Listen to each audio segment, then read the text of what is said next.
এলাকার লোক প্রতিদিন এই রাস্তা দিয়ে উঠে বাঁশ লাকড়ি এগুলো নিয়ে আসে।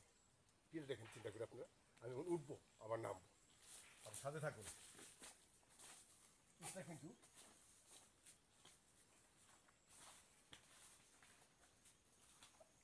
ওঠা সহজ হবে, কিন্তু নামতে একটু সমস্যা হবে। তারপরে দেখার চেষ্টা করছি, আমি সাথে থাকুন।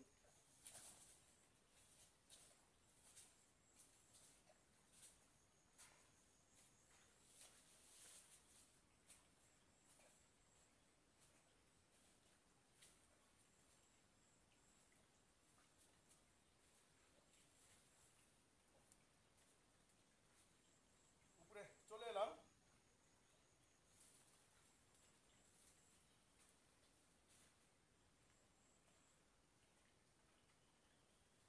আরো উপরে আছি, কিন্তু এদিকে যাবো না, এখন নামবো।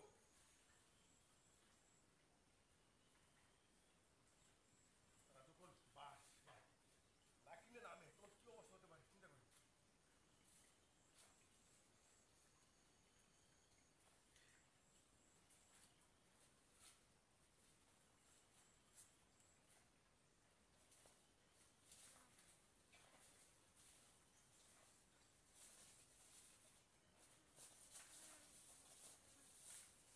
তাদের বাস নিয়ে নামতে এবং লাকড়িটাকে নামতে কত সমস্যা হবে চিন্তা করেছেন।